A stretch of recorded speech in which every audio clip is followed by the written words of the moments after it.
Bismillahirrahmanirrahim. Assalamualaikum warahmatullahi wabarakatuh.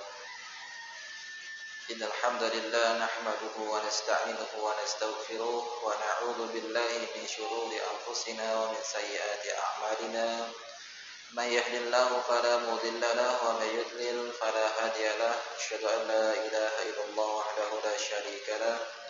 وأشهد أن محمدا عبده ورسوله يا أيها الذين آمنوا اتقوا الله حق تقاته ولا تموتن إلا وأنتم مسلمون يا أيها الناس اتقوا ربكم الذي خلقكم من نفس واحدة وخلق منها زوجها وبث منهما رجالا كثيرا ونساء واتقوا الله الذي تساءلون به والأرحام إن الله كان عليكم رقيبا يا أيها الذين آمنوا اتقوا الله وقولوا قولا سديدا يصلح لكم أعمالكم ويغفر لكم ذنوبكم ومن يطع الله ورسوله فقد فاز فوزا عظيما فإن أصدق الحديث كتاب الله وخير الهدي هدي محمد صلى الله عليه وسلم وشر الأمور محدثاتها فإن كل محدثة bid'ah wa kullu bid'atin dhalalah wa kullu dhalalatin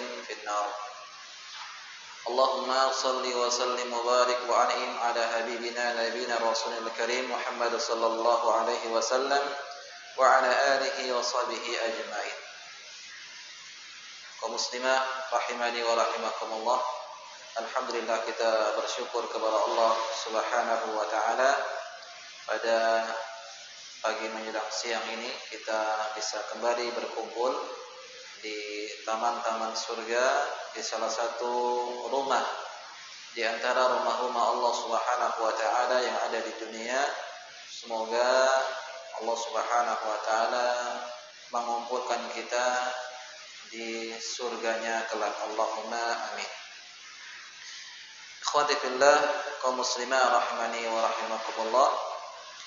Kita memasuki al-hadisu as-salasun, hadis yang ke-30 dari kitab Syarah Arba'in An-Nawawiyah yang ditulis oleh Al-Imam An-Nawawi rahimahullahu taala. Berarti masih kurang lebih 12 hadis lagi karena jumlahnya 42. Ini tugas kita bersama untuk menyelesaikan hadis arba'in ini, yang mana kumpulan 40 hadis ini adalah sebagai sumber madarul Islam, sumber beragama kita, bahwasanya apabila seorang ingin memahami agama Islam, di 40 hadis inilah kita mempelajarinya, karena di dalamnya terkumpul ya hukum-hukum dan ajaran-ajaran Islam yang penting untuk kita ketahui. Hadis yang ke-30 ini hadisnya dikeluarkan oleh Imam Daruqutni dan yang selainnya. Hadis ini adalah hadis hasan. Status hadis ini adalah hasan li ghairihi, yaitu dari An Abi Sa'labah Al-Khushani Jursum ibn Nashir radhiyallahu anhu. Dari Abi Sa'labah Al-Khushani Jursum bin Nashir, semoga Allah meridainya, dari Rasulullah sallallahu alaihi wasallam. Rasulullah sallallahu alaihi wasallam bersabda, "Innallaha farada faraida fala tudayyi'uha." Sesungguhnya Allah Subhanahu wa taala menetapkan beberapa kewajiban, maka janganlah engkau menyia-nyiakannya. Wa hadda hududan fala ta'taduha. Dan Allah Subhanahu wa taala telah menentukan batasan-batasan, janganlah engkau melanggarnya. Wa harrama asya'a fala tantakihuha. Dan Allah Subhanahu wa taala mengharamkan sesuatu, maka janganlah engkau melakukannya. Wa sakata an asya'a rahmatan lakum ghaira nisyanin fala tabhasu anha. Dan Allah Subhanahu wa taala mendiamkan perkara sesuatu bukan karena lupa, maka janganlah membahasnya. Hadis ini sebagaimana kita bacakan tadi dikeluarkan oleh Imam Daruqutni. Sebenarnya hadis inilah hadis yang dhaif sesuai dengan jalur periwayatan. Hadis ini adalah hadis yang lemah dikarenakan adalah seseorang rawi tabi'in yang tidak mendengar dari Abu Sa'labah. Kita bacakan tadi bahwasanya hadis inilah dari salah seorang sahabat yang bernama Abu Sa'labah. Nah, perawinya yang bernama Mahkul, salah seorang tabi'in, tidak mendengar hadis dari Abu Sa'labah. Karena hadis ini tidak mendengar dari Abu Sa'labah, maka sanadnya terputus. Maka para ulama menjadikan hadis inilah hadis yang dhaif karena tidak sesuai dengan syarat-syarat hadis sahih. Itu hadis sahih adalah mattasala sanaduhu, yang tersambung sanadnya. Ya, tersambung perawinya. Kemudian dhabitun, kuat hafalannya, siqah dan seterusnya. Maka hadis dhaif ini karena ada seorang perawi yang bernama Mahkul tidak mendengar dari Abu Sa'labah. Akan tetapi para ulama menjadikan hadis ini sebagai hadis hasan. Kenapa? Karena banyak pendukung-pendukung hadis yang semisal dengan ini. Artinya ada hadis-hadis yang lain yang datang mirip dengan lafal yang kita bacakan tadi. Sehingga dalam ilmu riwayat hadis, kalau terkumpul berbagai macam hadis-hadis yang dhaif dan dhaifnya tidak sangat parah, dhaifnya tidak terlalu parah, maka naiklah derajat menjadi hadis hasan li ghairihi. Ya, sebagaimana kita ketahui bahwasanya hadis itu yang paling tinggi adalah hadis sahih. Sahih li dzatihi, yang mana dengan sendirian itu sudah disebut dengan hadis sahih. Kemudian ada sahih li ghairihi. Sahih li ghairihi adalah hadis yang hasan, yang derajatnya di bawah sahih, karena banyak hadis yang meriwayatkan, jalur-jalur yang meriwayatkan sehingga naiklah menjadi sahih li ghairihi. Nah, karena hadis ini adalah hadis yang tadinya adalah hadis yang dhaif menjadi hasan, maka kita boleh menjadikan hadis ini sebagai dalil, sebagai hujjah. Taib, itu sebagai pemula saja mengenal tentang jalur periwayatan atau ilmu hadis. Akhwati fillah kaum muslimah rahimani wa rahimakumullah. Kita ulangi lagi kembali arti yang hadis dalam hadis ini. Yang pertama itu Allah Subhanahu wa taala menyebutkan melalui lisan Nabi sallallahu alaihi wasallam, innallaha farada faraida fala tudayyi'uha. Sesungguhnya Allah Subhanahu wa taala telah mewajibkan kewajiban, maka janganlah kalian menyia-nyiakan. Yang kedua, wa hadda hududan fala ta'taduha. Allah Subhanahu wa taala telah memberikan batasan-batasan, jangan melanggarnya. Dan yang ketiga, wa harrama asya'a fala tantahikuha. Allah Subhanahu wa taala telah mengharamkan sesuatu, janganlah kalian mengerjakannya. Wa sakata an asya'a rahmatan lakum. Dan Allah mendiamkan sesuatu itu sebagai rahmat untuk kalian, bukan karena Allah lupa. Maka jangan mencari-cari hukumnya. Di sini ada 4 pembagian, yang mana apabila seorang itu memahami 4 pembagian ini, maka dia akan betul-betul memahami agamanya. Pembagian yang pertama tentang faraid, kewajiban-kewajiban. Ya, al-faraid, kewajiban-kewajiban bagi seorang muslim dan muslimah. Yang kedua, al-hudud, itu batasan-batasan atau aturan-aturan. Yang ketiga, tentang hal-hal yang diharamkan oleh Allah Subhanahu wa taala. Dan yang keempat adalah sesuatu perkara yang tidak disebutkan oleh Al-Qur'an ataupun tidak disebutkan oleh hadis Nabi sallallahu alaihi wasallam, ataupun tidak pernah dikerjakan oleh Nabi sallallahu alaihi wasallam.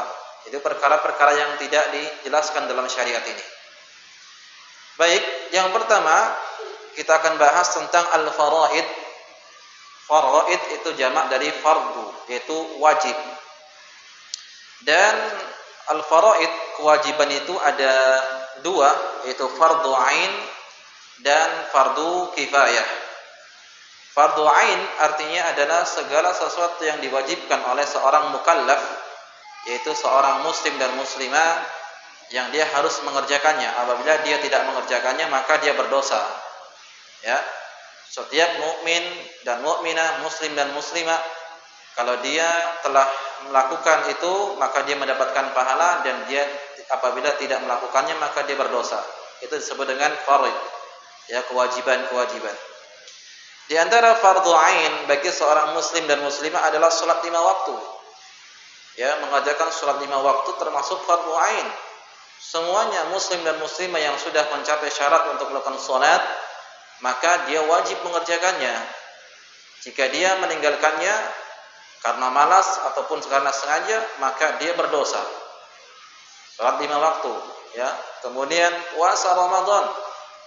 Puasa Ramadan juga termasuk fardhu ain. Apabila seorang muslim sanggup berpuasa lalu dia tinggalkan karena memilih pekerjaan atau karena hal yang lain, bukan karena sakit, bukan pula karena safar, maka dia berdosa. Yastahiqu alaihi liqab, dia berhak untuk mendapatkan azab dari Allah Subhanahu wa taala. Kemudian pula zakat. Ya, apabila seorang memang memiliki kekayaan yang sudah mencapai nisab dan mencapai haul, maka wajib baginya untuk mengeluarkan zakat. Inilah sebenarnya fardhu ain. Demikian pula haji bagi yang mampu. Apabila dia sudah memiliki harta yang bisa untuk pergi, kemudian ada badan yang sehat, untuk yang perempuan ada mahramnya, maka wajib baginya untuk melaksanakan ibadah haji. Demikian pula birrul walidain, yang berbakti kepada kedua orang tua, termasuk fardhu ain, perkara yang wajib. Bahkan termasuk ibadah yang paling agung, sarana yang paling cepat menghantarkan seorang ke dalam surga Allah Subhanahu wa taala. Ya, kemudian juga silaturahim termasuk juga fardhu ain. Nabi sallallahu alaihi wasallam menyebutkan tentang keutamaan-keutamaan orang-orang yang menjalin hubungan kekerabatan. Ya, man arada an yansha'a lahu fi umrihi wa yustalahu fi rizqihi falyasil rahimahu. Barang siapa yang ingin dipanjangkan umurnya dan ditambah rezekinya, maka hendaknya dia menyambung tali kekerabatan. Ya. Inilah perkara-perkara yang sifatnya fardhu ain. Kemudian juga ada yang sifatnya fardhu kifayah. Artinya adalah apabila salah seorang telah mengerjakan atau sebagian orang telah mengerjakan, maka yang lain telah gugur kewajibannya. Seperti sholat jenazah. Sholat jenazah adalah hukumnya fardu kifayah, tidak semuanya manusia mengerjakan.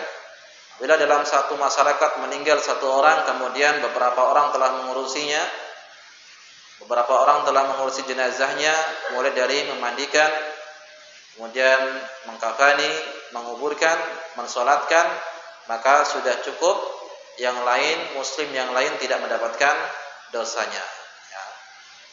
Kemudian juga di antara fardu kifayah seperti menjadi seorang alim, orang yang berilmu, seorang ulama, karena tidak semuanya orang menjadi ulama.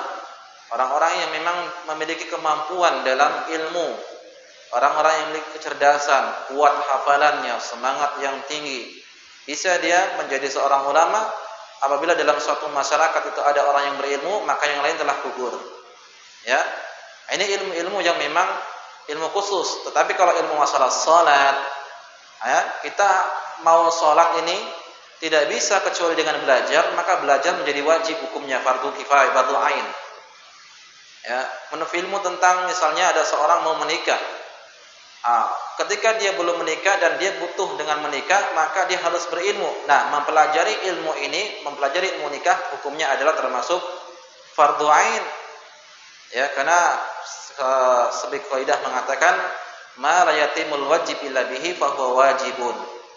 Sesuatu yang tidak sempurna, sesuatu yang wajib itu tidak sempurna apabila dengan sesuatu itu, maka sesuatu itu menjadi hukumnya wajib. Seperti tadi, orang yang ingin menikah maka dia harus belajar tentang pernikahan.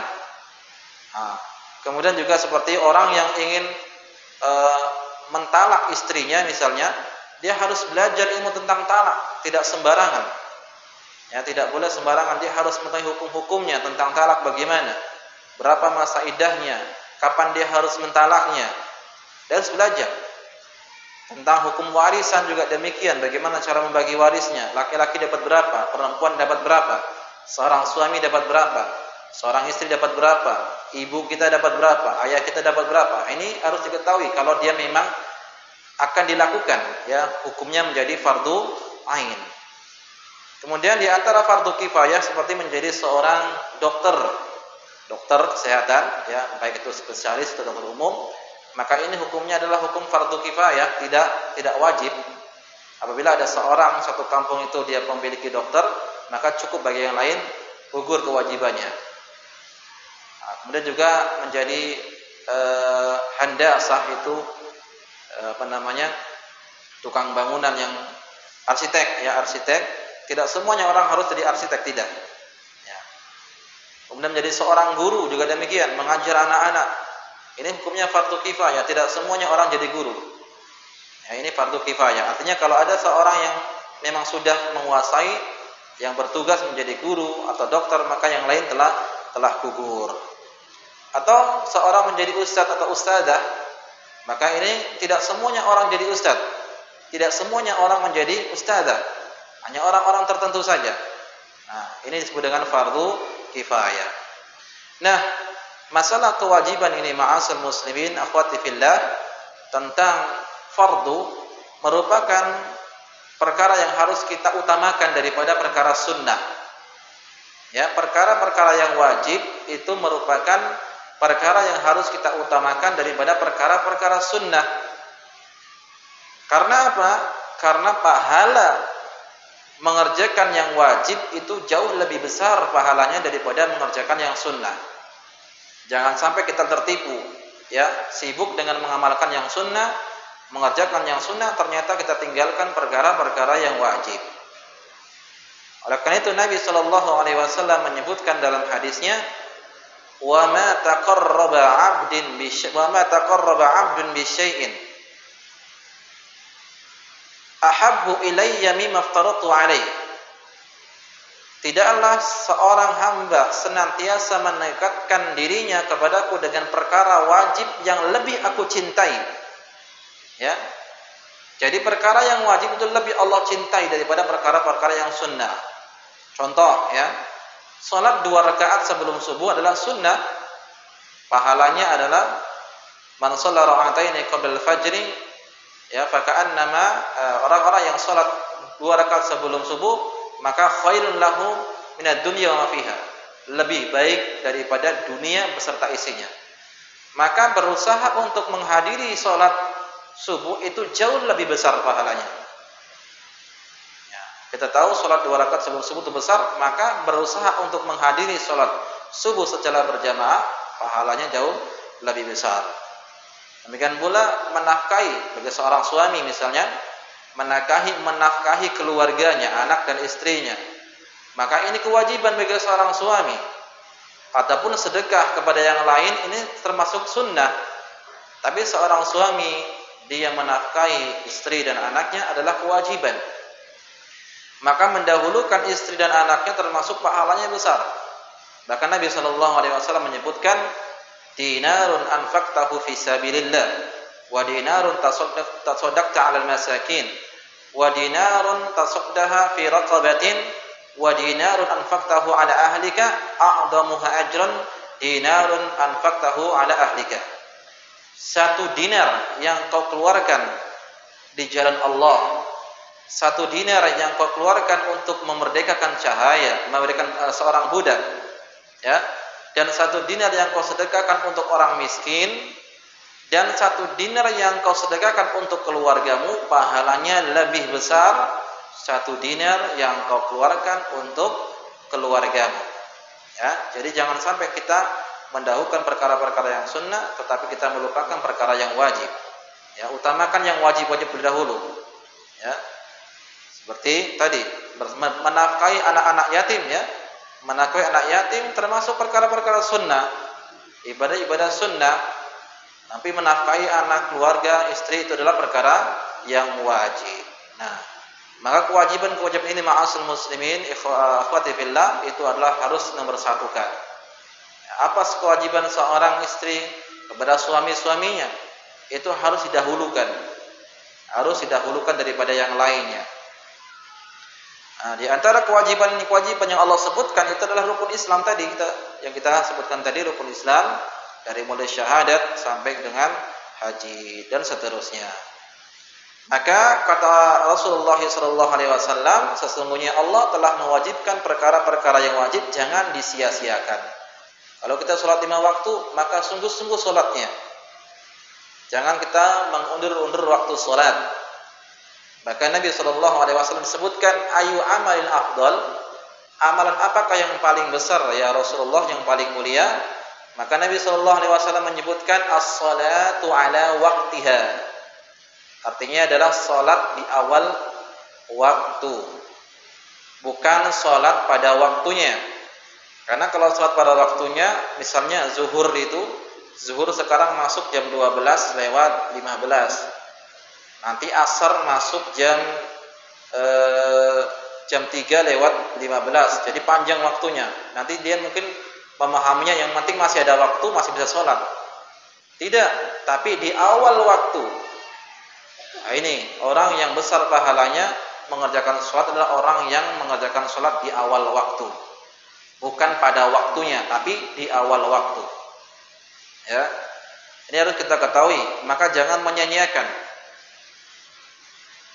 Berbakti dan baik kepada suami termasuk kewajiban, jangan disia-siakan. Nanti kalau sudah tidak ada suaminya baru merasa kehilangan, ya, baru menyesal. Jangan disia-siakan. Selagi masih ada, maka betul-betul 100% totalitas dalam melayani suaminya. Bersyukur. Kenapa? Karena banyak di antara kaum muslimah yang tidak memiliki suami. Banyak juga kaum muslimah yang ditinggal mati oleh suaminya, sehingga dia harus berjuang dengan sendirinya, mencari nafkah, berjualan, kadang ke kebun. Untuk apa? Untuk bisa meneruskan hidupnya. Dia menukar, membanting setir yang tadinya di rumah, dia harus keluar rumah. Maka banyak-banyak bersyukur bagi seorang istri yang masih memiliki suami. Harus betul-betul dijaga. Ya, kewajiban Anda bagi seorang istri adalah memuliakan, menghormatinya, melayaninya. Jangan disia-siakan. Ya, salat 5 waktu, birrul walidain, ya, silaturahim, puasa, zakat, haji dan seterusnya. Ini merupakan perkara-perkara yang wajib, harus kita jaga betul-betul, jangan sampai kita menyia-nyiakannya. Adapun yang kedua, Nabi SAW menyebutkan wa hadda hududan fala ta'taduha. Allah Subhanahu wa taala menyebutkan, Allah Subhanahu wa taala telah memberikan batasan-batasan, al-hudud jamak dari had.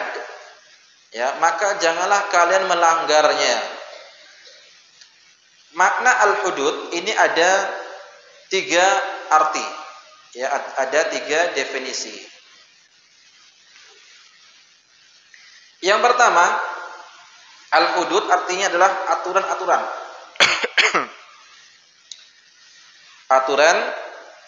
Aturan. Yang kedua, al-hudud artinya adalah larangan-larangan. Yang ketiga, al-hudud artinya hukuman yang terkadar.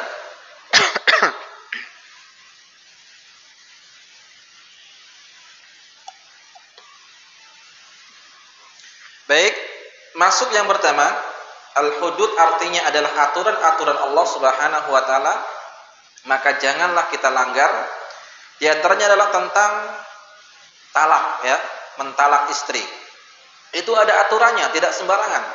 Tidak boleh seorang suami mentalak istri dalam keadaan haid, ya. Tidak boleh seorang suami mentalak istri dalam keadaan sedang marah. Tidak boleh seorang suami mentalak istrinya ya sebelum satu malamnya digauli.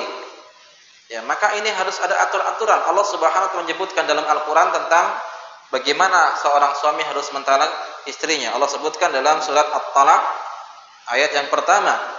Allah mengatakan, ya ayuhan nabi Ya ayuhan nabiyyu idza talaqtumun nisaa fatalliquhunna li'iddatihinna wa ahsul iddah.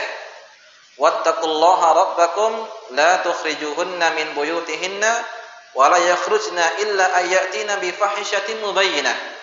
Wa tilka hududullah. Ini syahidnya ya, hudud ya, batasan-batasan, aturan-aturan. Wa tilka hududullah wa may yata'adda hududallahi faqad zalama nafsah. Barang siapa yang melanggar aturan-aturan Allah, maka dia telah menzalimi dirinya sendiri. Allah menyebutkan, wahai Nabi, apabila kamu ingin menceraikan istri-istrimu, maka hendaklah kamu ceraikan mereka pada waktu mereka ya dapat menghadapi iddahnya yang secara wajar, dan hitunglah waktu iddah itu ya. Serta bertawakallah kepada Allah, bertakwalah kepada Allah Tuhan kalian. Janganlah kalian keluarkan mereka dari rumah, dan janganlah diizinkan keluar kecuali dengan apabila dia melakukan perbuatan-perbuatan yang keji. Nah, seorang suami apabila dia sudah mentalak istrinya, tidak boleh dia mengusir, ya, tidak boleh dia mengusir istrinya.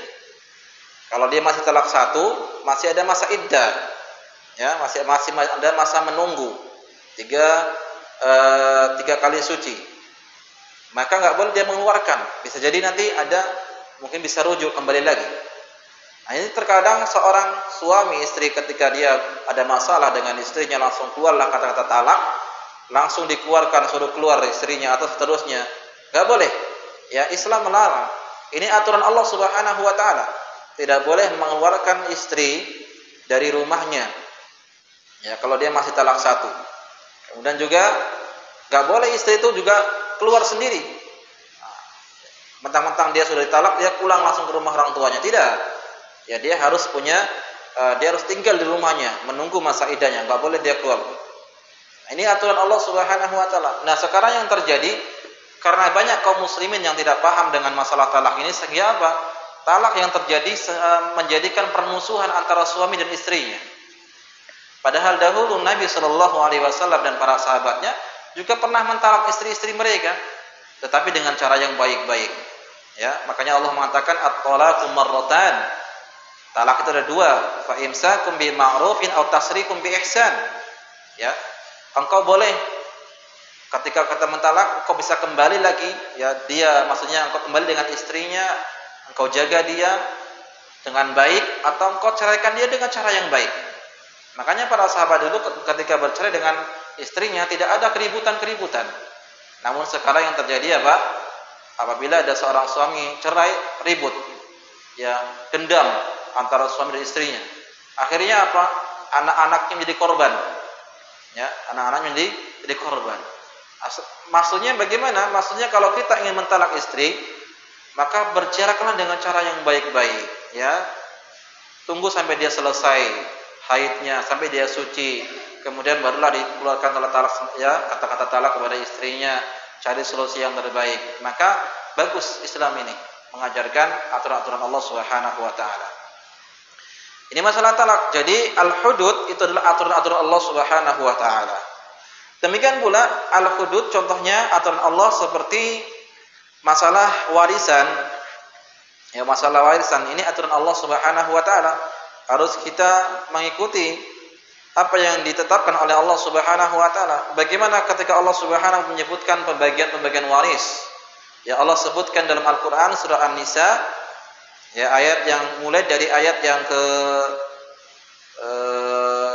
11 itu, 11, 12 itu tentang bagaimana membagi waris. Allah sebutkan walakum nisfu ma taraka azwajukum illam yakun lahun walad fa in kana lahunna waladun falakumur rubu' mimma tarakna min ba'di wasiyatin yusina biha aw dain wa lahunna ar-rubu' mimma taraktum illam yakun lakum walad fa in kana lakum waladun falahunna as-sumun mimma taraktum, sampai di akhir ayat tersebut Allah mengatakan tilka hududullah, itulah ketetapan atau itulah aturan-aturan Allah Subhanahu wa taala.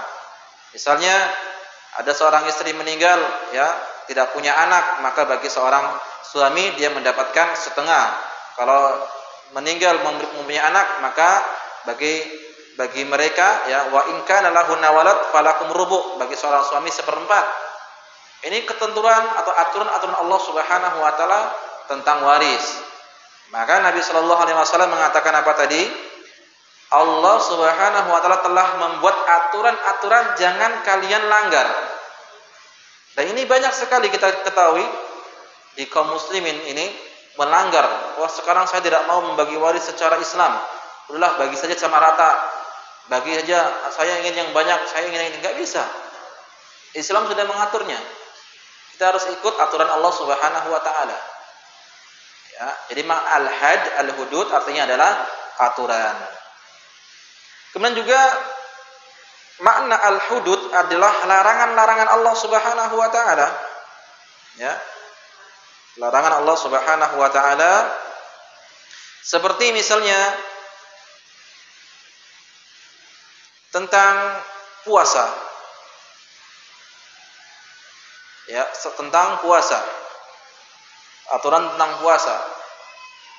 Allah Subhanahu wa taala menyebutkan dalam surah Al-Baqarah, ya uhilla lakum lailatas siyami rafasu ila nisaikum. Dihalalkan bagi kalian seorang suami menghubungi istrinya atau bergaul ya di malam hari dengan istri-istrinya. Hunna libasul lakum wa antum libasul lahun. Mereka para istri adalah pakaian bagi kalian dan kalian adalah pakaian untuk mereka. Alimallahu annakum kuntum takhtanuna anfusakum fataba 'alaikum wa 'afa ankum fal'ana bashiruhunna wabtaghu ma kataballahu lakum wa kulu washrabu. Makan dan minumlah sampai jelas bagimu antara benang putih dan benang hitam dari fajar. Ya, kemudian sempurnakanlah puasa sampai malam hari.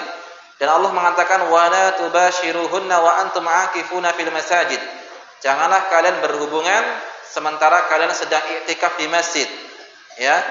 Dan Allah menyebutkan dalam ayat tersebut tilka hududullahi fala taqrabuha. Itulah aturan-aturan Allah, larangan-larangan Allah, jangan kalian mendekatinya.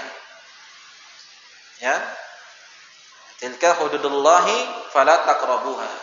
Itulah aturan-aturan Allah, larangan-larangan Allah, jangan kalian mendekatinya. Kemudian pula makna yang ketiga, makna al-hudud adalah hukuman yang terkadar. Seperti hukum had zina, had mencuri, had membunuh, ya, untuk had zina orang yang masih gadis berzina maka dia dicambuk 100 kali cambukan. Kemudian juga orang yang mencuri maka dipotong tangannya dan seterusnya. Nah, ini adalah hukum-hukum yang disebutkan oleh Allah Subhanahu wa taala dan Nabi sallallahu alaihi wasallam telah menjelaskannya. Seperti potong tangan misalnya. Potong tangan adalah aturan Allah Subhanahu wa taala. Enggak boleh kita mendahulukan hukum-hukum yang lain kalau telah ditetapkan hukum-hukum tersebut di negaranya. Kalau di negara Arab Saudi misalnya, kalau orang yang mencuri maka dipotong tangan. Nah, ini ada kisahnya dalam sebuah hadis, yaitu ada seorang sahabiyah yang mencuri dari suku yang sangat tinggi, yang dihormati oleh suku-suku lain. Maka ada seorang yang mengatakan, bagaimana sekiranya kalau ini jangan dihukum potong tangan, kasihan. Karena apa? Karena ini sukunya tinggi. Maka Nabi sallallahu alaihi wasallam mengatakan, "Atashfa fi haddin min hududillah?" Apakah engkau akan memberikan kompensasi dari hukuman-hukuman Allah Subhanahu wa taala? "Lau anna Fatimah bintu Muhammadin la saraqat laqata'tu yadaha." Demi Allah, sekiranya apabila anak itu Fatimah anak Muhammad mencuri, akan aku potong tangannya. Ini harus tunduk dan patuh dengan hukum-hukum Allah Subhanahu wa taala. Ya. Jadi al-hudud itu memiliki 3 makna. Yang pertama aturan-aturan, yang kedua larangan-larangan, yang ketiga hukuman yang terkadarkan. Ya, maka ketika kita baca hadis itu, wa hadda hududan fala ta'taduha, Allah Subhanahu wa taala telah membuat aturan-aturan, janganlah kalian melanggarnya. Jadi maknanya adalah bisa aturan, bisa larangan-larangan, bisa hukuman. Tapi wallahu alam dalam hadis ini adalah aturan-aturan. Ya, jadi Allah Subhanahu wa taala sudah mengatur dalam Islam ini berbagai macam aturan, jangan kita melanggarnya. Kemudian yang ketiga, Allah Subhanahu wa taala sebutkan di sini yaitu wa harrama asya'a fala tanhikuha. Allah Subhanahu wa taala mengharamkan sesuatu, maka janganlah kalian mengerjakan. Haram ini kalau dilihat dari usul fikih artinya adalah orang yang meninggalkan dia akan mendapatkan pahala, dan apabila dia mengerjakan dia akan mendapatkan dosa. Ya, yusabu fa'iluhu wa yusabu tarikuhu imtisalan. Orang yang meninggalkan maka dia akan mendapatkan pahala. Meninggalkan karena dia takut kepada Allah Subhanahu wa taala, meninggalkan karena dia ingin mendapatkan ridho Allah. Jadi meninggalkan maksiat tersebut, meninggalkan yang haram tersebut karena dia ingin mendapatkan ridho dari Allah Subhanahu wa taala. Maka ini disebut dengan sesuatu yang haram. Ya, haram itu kalau dikerjakan dia mendapatkan dosa, kalau ditinggalkan dia mendapatkan pahala. Baik, Allah Subhanahu wa taala banyak sekali di dalam Al-Qur'an mengharamkan ya, perbuatan-perbuatan yang haram yang harus kita tinggalkan agar jangan sampai kita melakukannya. Seperti meninggalkan dosa-dosa besar, ya. Meninggalkan dosa-dosa besar, riba, zina, mencuri, kemudian juga memakan makanan yang diharamkan oleh Allah Subhanahu wa taala, meninggalkan syirik. Ini perkara-perkara yang diharamkan oleh Allah Subhanahu wa taala. Dan kalau kita lihat di dalam masalah ini, sesuatu yang diharamkan itu banyak bentuk-bentuknya. Jadi ada bentuk-bentuk kata-kata di dalam Al-Qur'an yang itu menunjukkan akan keharaman.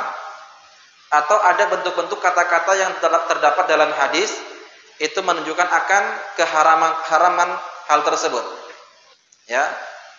Seperti kata-kata mahdzur, mamnu', ya, maksiyah, ad-dan, al-ismu, as-sayyi'ah, al-fahisyah, al-haraj, takhrij, iqabah, uqubah, itu bisa menjadi maknanya menjadi haram.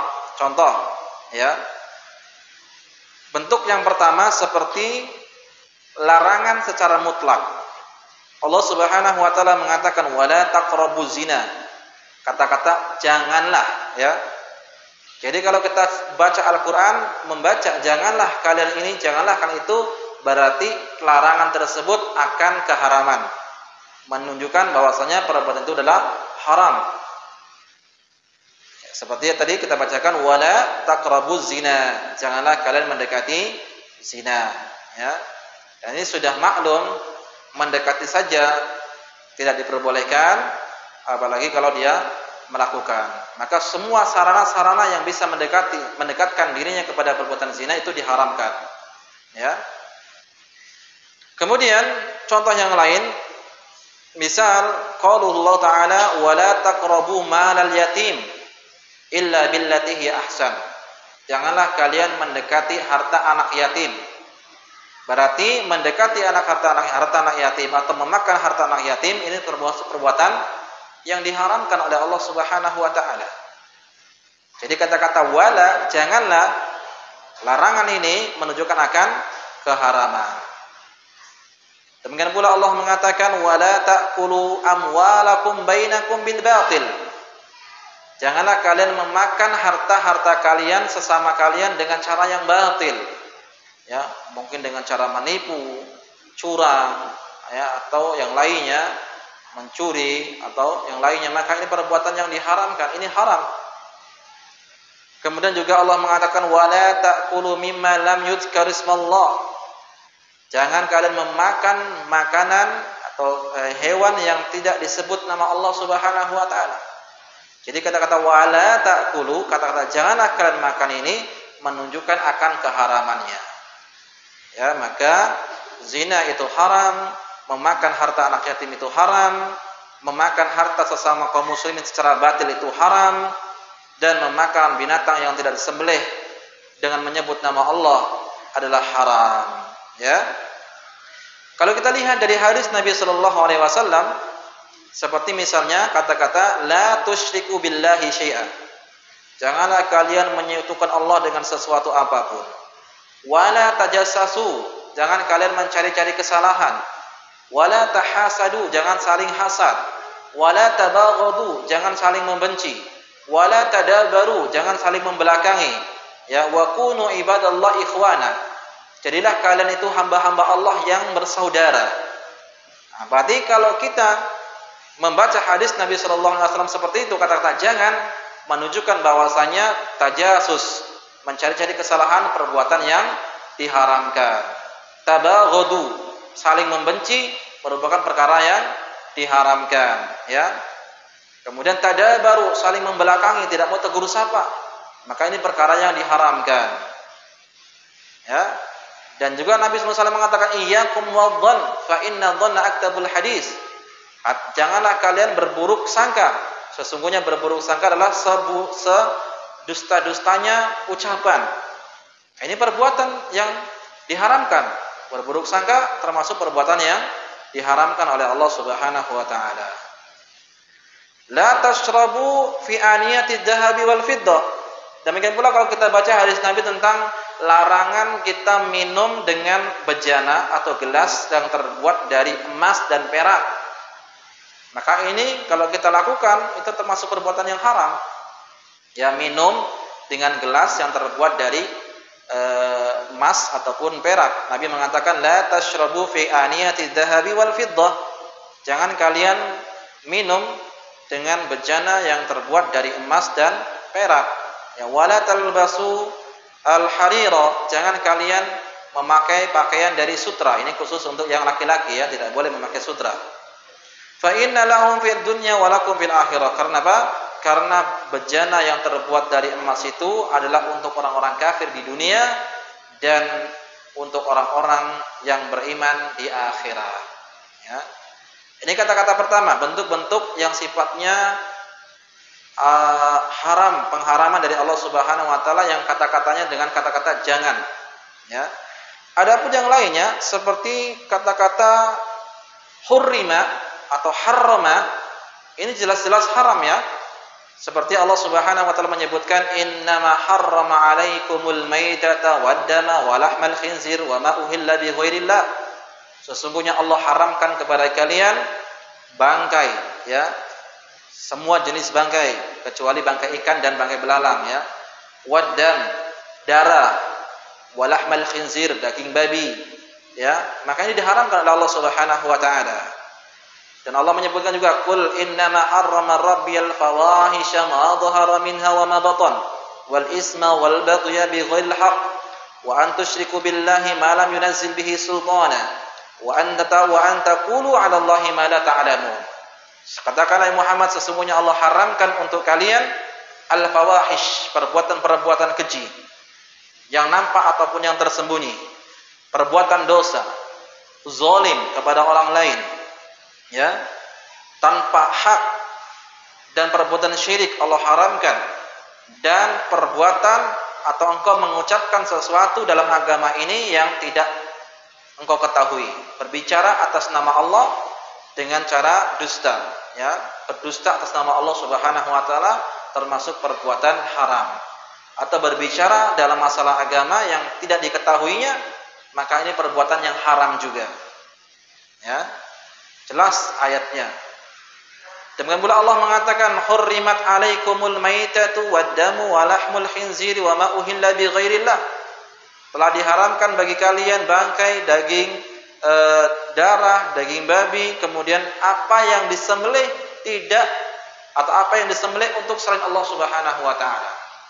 Sembelih misalnya untuk patung, sembelih untuk misalnya untuk penunggu laut, sembelih hewan untuk gunung-gunung, ya, penjaga gunung misalnya, maka ini sembelihannya adalah sembelihan yang haram untuk dimakan. Kemudian wal munhaniqatu, binatang yang tercekik, mati tercekik, maka dia haram untuk kita makan. Wal mauqudatu, binatang yang dipukul. Misalnya mau potong ayam, kan? Mau potong ayam ditangkap enggak bisa-bisa, akhirnya dilempar pakai kayu, mati dia, maka enggak boleh kita memakan. Itu termasuk bangkai. Wal mutaraddiyatu, hewan yang terjatuh. Misalnya ada kambing hutan loncat-loncat di gunung, jatuh dia mati, maka nggak boleh kita ambil, nggak boleh kita makan. Itu termasuk perbuatan yang haram. Wan natihatu, binatang yang ditanduk. Ya, binatang yang ditanduk. Ada hewan yang ditanduk oleh hewan lain, kemudian dia mati, maka haram untuk kita makan. Wa ma akala sab'u, atau binatang yang diterkam oleh binatang buas. Misalnya ada kelinci atau ada kijang ya, kemudian diterkam oleh harimau lalu mati, maka kijang tersebut haram untuk kita makan. Ya, kecuali yang disembelih. Yang disembelih maka itu adalah halal. Wa ma dhubiha 'ala nusub, dan binatang yang disembelih untuk berhala. Juga tidak diperbolehkan. Wa antas taqsimu bil azlam, mengundi nasib dengan anak panah, termasuk perbuatan yang haram. Tidak boleh. Nah, ini perbuatan-perbuatan haram ini kata Rasulullah SAW, ya, wa harrama asya'a fala tanhikuha. Allah haramkan ini, jangan kalian kerjakan. Seperti tadi, memakan bangkai daging babi misalnya kan. Kemudian zalim, perbuatan-perbuatan keji, syirik, berbicara agama tanpa ilmu, ya, memakan binatang yang tercekik, binatang yang terjatuh, binatang yang dipukul, binatang yang tertanduk, binatang yang diterkam oleh binatang buas, mengundi nasi dengan anak panah, maka ini perbuatan-perbuatan yang haram yang tidak boleh kita kerjakan. Ya. Dengan pula Allah Subhanahu wa taala menyebutkan hal-hal yang lain. Ya, masalah ini. Nah, kemudian di dalam hadis Nabi Shallallahu Alaihi Wasallam ada larangan secara jelas, ya, seperti Nabi mengatakan, Innallaha harrama alaikum dima'akum wa amwanakum wa a'radakum. Sesungguhnya Allah haramkan atas kalian darah-darah kalian. Allah haramkan atas kalian harta-harta kalian. Allah haramkan atas kalian kehormatan-kehormatan kalian. Nih, seorang muslim itu kehormatan sangat dijaga oleh Allah Subhanahu wa taala. Dalam Islam, harga diri seorang muslim itu tinggi. Yang tidak boleh kita hinakan, tidak boleh kita jatuhkan, tidak boleh kita rendahkan. Ya. Makanya Nabi mengatakan, Innallaha harrama alaikum dima'akum. Allah mengharamkan darah-darah kalian. Artinya apa? Tidak boleh kita membunuh sembarangan. Ya, mentang-mentang kita benci sama orang, datang malam-malam kita bunuh. Tidak. Enggak boleh seperti ini. Ya, rebutan, misalnya rebutan lahan persawahan atau lahan sawitan, tidak suka langsung malam-malam bawa parang dibunuh. Tidak boleh seperti itu. Ya. Gara-gara rebutan lahan parkir, langsung bunuh-bunuhan. Ini enggak boleh.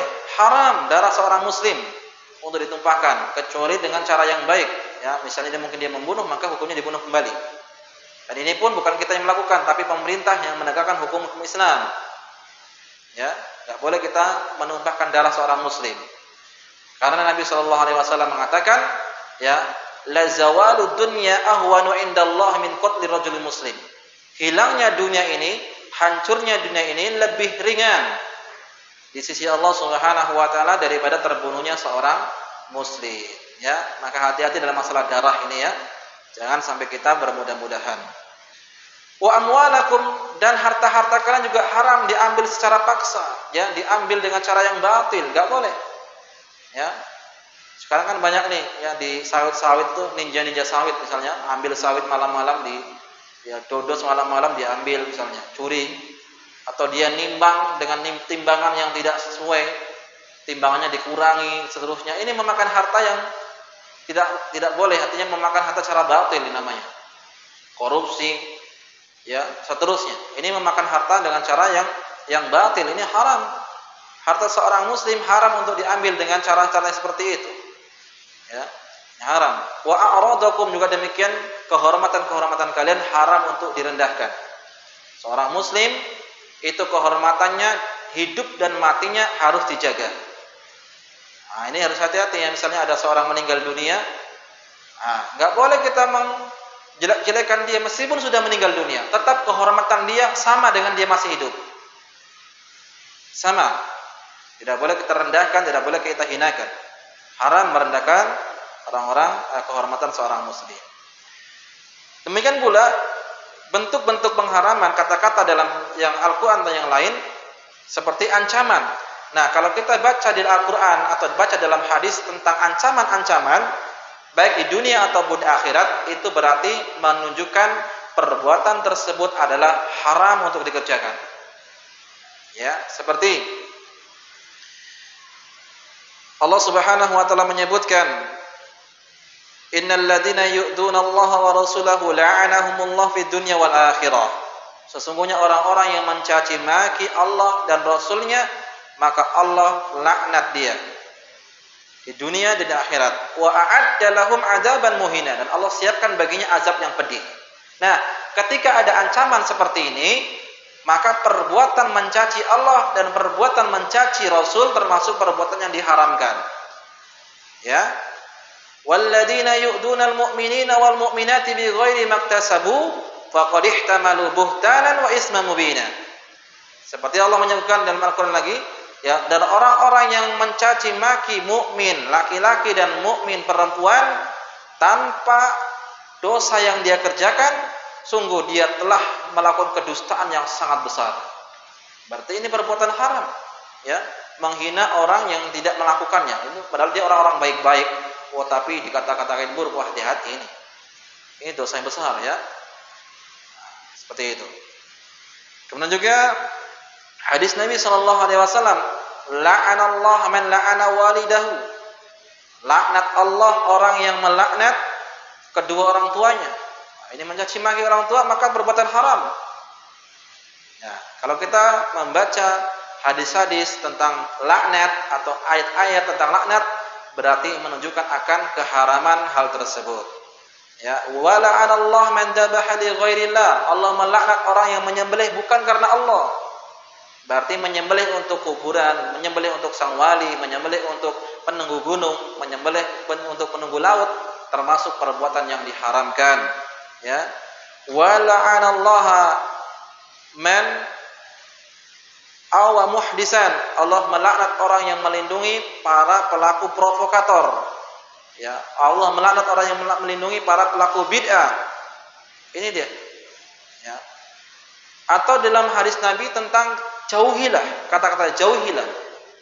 Larangan tersebut berarti menunjukkan akan keharaman, seperti Nabi SAW menyebutkan ijtanibus sab'al mubiqat. Jauhilah oleh kalian 7 dosa yang membinasakan. Apa saja 7 dosa yang membinasakan itu? Siapa yang tahu? 7 dosa yang membinasakan yang disebutkan dalam hadis tersebut adalah yang pertama asyirku billah, menyekutukan Allah, wasihru, sihir, wa qatlun nafsil lati haramallahu illa bil haq, membunuh jiwa tanpa hak, wa aklur riba, memakan harta riba. Ya, Allah menyebutkan wa ahalallahu al-bai'a wa harrama riba. Allah menghalalkan jual beli dan mengharamkan riba. Ya, riba haram. Wa akal mal yatim, memakan harta anak yatim. Wa tawalli yaumil zahaf, mundur dari medan peperangan. Wa qadafal muhsanatil mu'minatil ghafilat, menuduh wanita yang baik-baik dengan tuduhan berzina. Termasuk dosa besar dan larangan dan haram kita menuduh wanita yang baik dengan tuduhan yang jelek-jelek seperti itu. Ya. Kemudian ada juga larangan-larangan yang lain yang menunjukkan akan keharaman.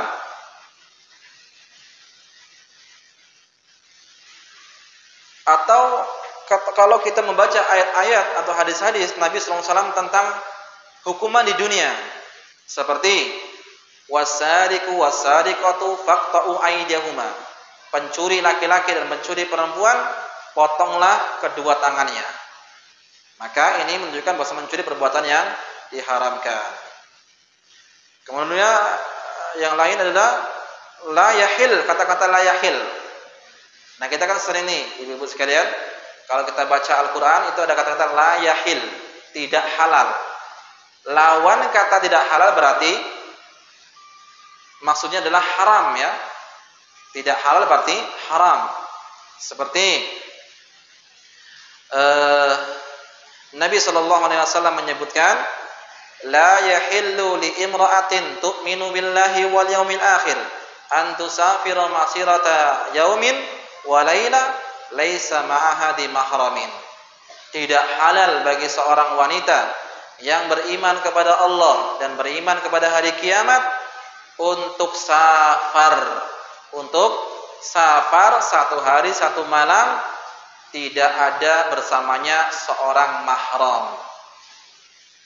Kata-kata tidak halal ini menunjukkan bahwasanya safar bagi seorang wanita tanpa mahram hukumnya adalah haram, ya, dan dosa, termasuk dosa. Kemudian pula Nabi SAW menyebutkan dalam yang lainnya, hadis-hadis yang lain,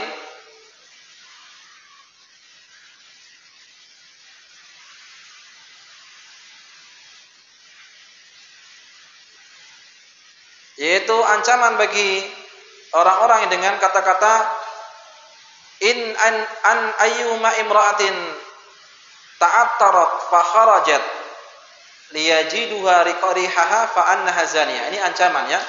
Jadi siapapun wanita yang keluar dari rumahnya kemudian dia memakai parfum, kemudian dia supaya orang-orang itu mendapatkan baunya, maka ketahuilah dia berzina. Maka ini termasuk perbuatan yang tidak diperbolehkan, ya. Harum bisa menjadi haram. Parfum itu kan harum, tapi bisa menjadi haram. Kalau di rumah silakan pakai. Di hadapan suaminya silakan pakai. Tapi di luar, keluar rumah tidak boleh. Ya, maka ini harum bisa jadi haram. Baik, inilah perkara-perkara yang diharamkan oleh Allah Subhanahu wa taala, ibu-ibu dan akhwati fillah rahimahullah. Maka kata Nabi SAW, fala tantahikuha. Perkara-perkara yang haram ini jangan kalian kerjakan, ya. Ini dia. Ternyata banyak juga yang haram, ya. Dikit-dikit haram, dikit-dikit haram. Gimana ini? Yalah, memang seperti itu, ibu-ibu sekalian, bahwasanya ad-dunya sijnul mu'min. Dunia itu adalah penjara bagi orang yang beriman. Wa jannatul kafir, dan surga bagi orang-orang kafir. Makanya Nabi SAW mengatakan, khuffatid dunya, khuffatil jannah bil makarih. Jalan menuju surga itu dikelilingi dengan sesuatu yang susah, ya, yang dibenci. Wa khuffatil nar bima tashtahi, ya, dan surga dikelilingi dengan neraka dikelilingi dengan sesuatu yang menyenangkan. Maksiat itu menyenangkan. Banyak orang yang lakukannya, ya. Kalau kita mau survei, banyak orang yang tidak sholat daripada yang sholat.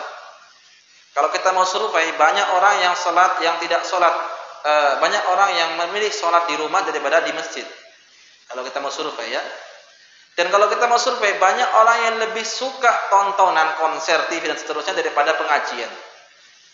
Nah, makanya itulah, untuk masuk surga itu dikelilingi dengan sesuatu yang tidak menyenangkan.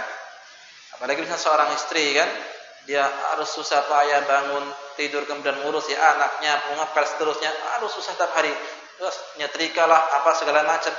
Nah, kita katakan dunia itu darul ibtila wal imtihan, tempatnya ujian, ya, dan cobaan, ya. Kalau kita tidak mau susah, ya jangan hidup, ya, seperti itu. Makanya itulah butuh dengan yang namanya azam yang kuat untuk meninggalkan sesuatu yang haram, karena yang haram itu adalah nikmat, enak-enak, ya. Yang haram itu enak-enak, banyak orang yang menyukainya. Dan yang halal itu, ya, butuh perjuangan.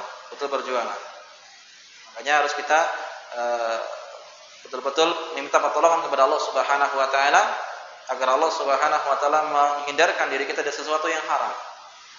Kemudian yang selanjutnya, dalam hadis tersebut sebutkan wasakata an asya'a rahmatan lakum ghaira nisyanin fala tabhasu anha.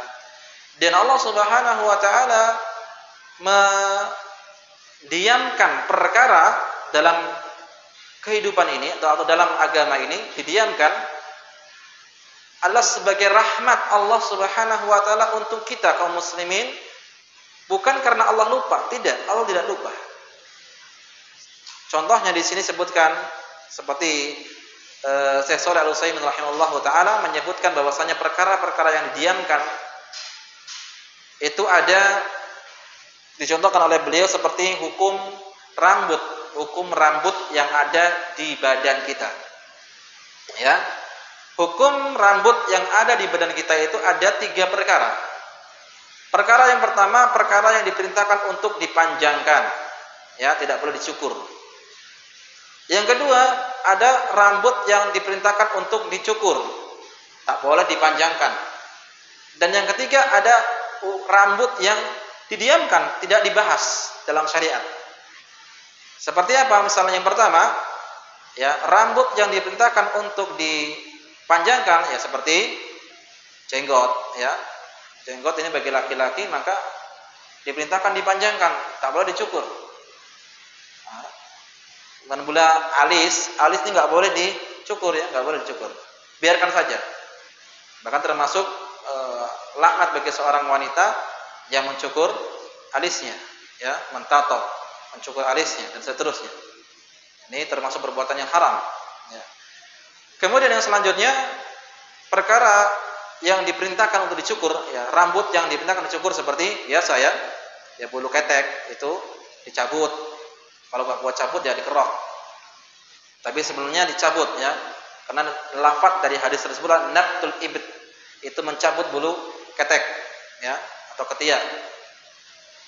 Kemudian memendekkan kumis bagi laki-laki maka termasuk perkara yang diperintahkan untuk dicukur, dipendekkan dan seterusnya, itu bulu kemaluan dan seterusnya ya. Nah, ini perkara-perkara yang diperintahkan untuk dipendekkan atau dicukur. Dan yang ketiga adalah rambut yang didiamkan, tidak dibahas dalam syariat ini. Seperti apa? Bulu kaki ya. Ini enggak ada dalam pembahasan dalam syariat ini. Apakah boleh bulu kaki dipanjangkan, dipendekkan? Enggak ada. Dalam pembahasan fikih enggak ada. Ya. Enggak ada pembahasannya. Jadi kalau mau panjangkan ya silakan, mau dipotong pun silakan. Bulu dada misalnya bagi laki-laki ya, ini enggak ada pembahasannya. Jadi silakan saja, mau dipanjangkan, mau dipendekkan silakan. Bebas. Dan kita nggak boleh mencari-cari hukumnya apa ya, hukumnya apa. Dah, diam saja. Nah, termasuk rahmat Allah Subhanahu wa taala, bentuk kasih sayang Allah kepada umat Islam seperti ini. Ya. Contoh juga seperti kita misalnya beli bakso. Apa hukumnya beli bakso di pasar misalnya? Enggak dibahas dalam syariat Islam. Ya sudah, asal yang jual seorang muslim namanya Abdullah atau Muhammad, sudah berarti halal baksonya. Jangan ditanya-tanya, Pak ini buatnya dari apa? Dagingnya apa buatnya, Pak? Ini enggak jadi beli bakso nanti. Atau juga demikian tadi, kalau kita misalnya beli ayam potong misalnya kan, yang jual orang Islam, ya ketahui namanya adalah muslimnya mungkin Muhammad atau namanya yang lain, nama-nama Islam, sudah yakin saja bismillah sesembelahnya halal. Ya. Tidak perlu kita cari-cari, oh ini apa namanya ini, udah baca bismillah apa enggak? Ya, enggak perlu kita cari-cari. Jadi ada perkara-perkara dalam Islam ini yang didiamkan, tidak dibahas oleh Nabi SAW, tidak dibahas oleh Allah Subhanahu Wa Taala, itu adalah sebagai rahmat untuk kita. Ya, nah yang ada hukumnya yang perlu kita cari, yang tidak ada hukum-hukumnya maka tidak boleh kita cari-cari, tidak boleh kita bahas-bahas. Nah, wallahu taala alam bisawab. Ini pembahasan kita. Jadi ada 4 pembahasan ya dalam hadis ini, yaitu yang pertama tentang kewajiban-kewajiban yang harus kita laksanakan, tidak boleh kita menyia-nyiakannya. Yang kedua tentang aturan-aturan Allah seperti aturan talak, aturan waris ya, aturan puasa dan seterusnya, ini tidak boleh kita melanggarnya. Dan juga ada yang haram, perkara-perkara haram ya, judi, minuman khamar, minuman keras, zina, mencuri dan banyak lain, itu haram-haram itu harus kita tinggalkan, jangan dikerjakan. Dan ada perkara-perkara yang didiamkan oleh Allah Subhanahu wa taala, seperti tadi dicontohkan oleh Syekh Utsaimin, itu rambut yang ada di badan kita ya. Maka ini pembahasan yang sangat penting. Oleh karena itu, apabila kita sudah mengetahui yang haram-haram, mengetahui yang batasan-batasan aturan-aturan Allah, mengetahui kewajiban-kewajiban, maka sungguh dia sudah bisa memahami agama dengan benar. Ya.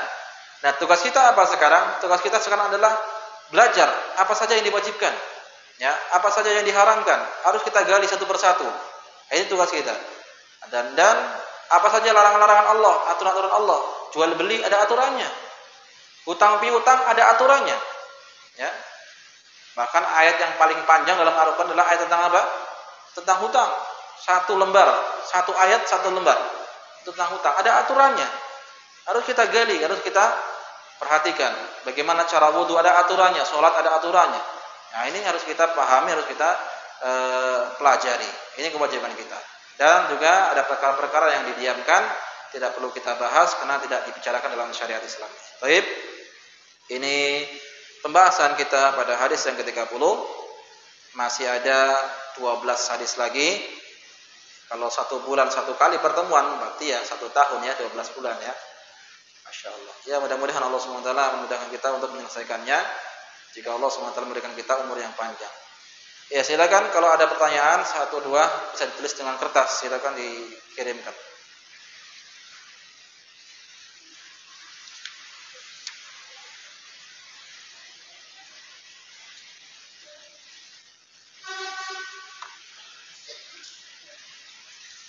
Baik, ada pertanyaan di sini. Barakallahu fikunna. Yang pertama adalah apa yang harus kita lakukan sebagai penuntut ilmu ketika datang terlambat menghadiri kajian? Apakah kita melaksanakan sholat tahiyatul masjid di saat kajian berlangsung, sedangkan kita tahu apabila kita sampai di masjid kita hendaknya menunaikan adab-adab ketika di masjid, yaitu sholat tahiyatul masjid? Mohon penjelasannya. Iya, yang harus kita lakukan adalah seperti itu, sholat tahiyatul masjid, yaitu sholat tahiyatul masjid 2 rakaat sebelum kita duduk. Nabi SAW menyebutkan, "Idza dakhala ahadukum masjida fala tajlisu hatta shalla raka'ataini." Apabila kalian masuk masjid, janganlah duduk kecuali melaksanakan sholat 2 rakaat. Maka kata-kata fala tajlisu ini jangan kalian duduk, artinya mustahab agar kalian betul-betul melaksanakan sholat 2 rakaat sebelum duduk di masjid. Sekalipun itu sedang berlangsung kajian, karena menunaikan hak Allah Subhanahu wa taala lebih dahulukan daripada manusia. Ya. Menunaikan hak Allah Subhanahu wa taala lebih dulu daripada mendahulukan haknya manusia. Maka adab ketika kita memasuki masjid adalah dengan salat 2 rakaat, disebut dengan salat tahiyatul masjid.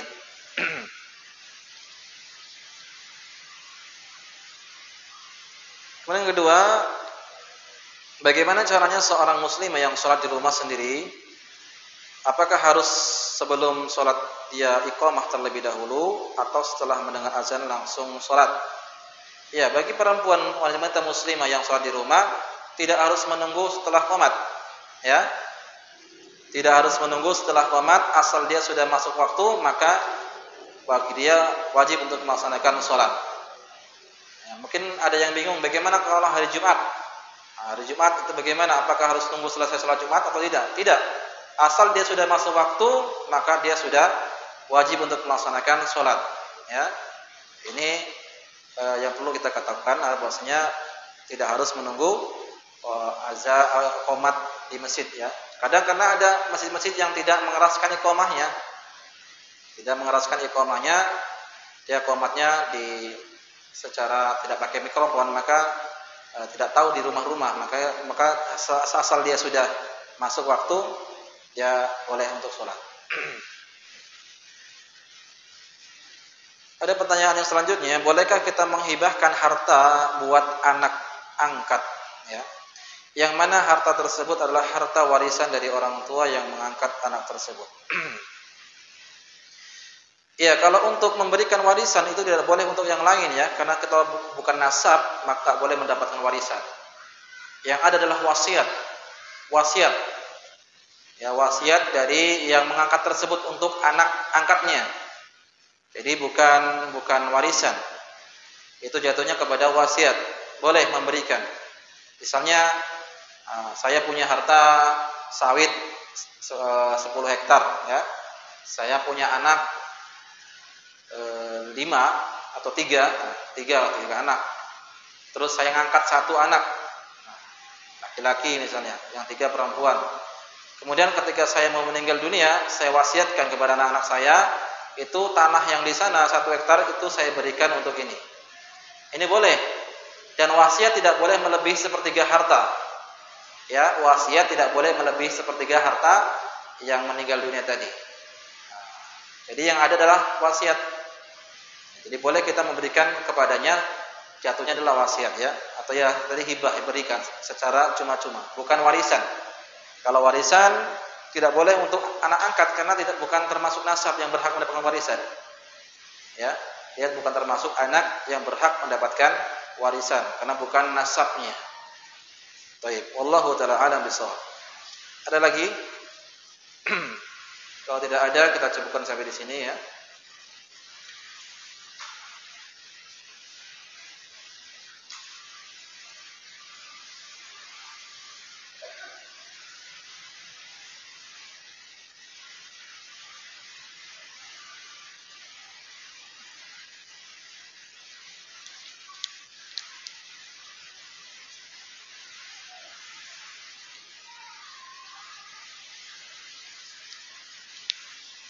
Baik, jamaah rahimani wa rahimakumullah, akhwati fillah kaum muslimah, kita cukupkan kajian kita pada hari ini. Mudah-mudahan apa yang kita bahas bisa kita praktekkan dan menjadikan bahan renungan bagi kita, dan juga menjadikan amal sebagai pemberat amal timbangan kita pada hari kiamat kelak. Kita cukupkan dengan doa kepada majelis. Subhanakallahumma wa bihamdika asyhadu an la ilaha illa anta astaghfiruka wa atubu ilaik. Assalamualaikum warahmatullahi wabarakatuh.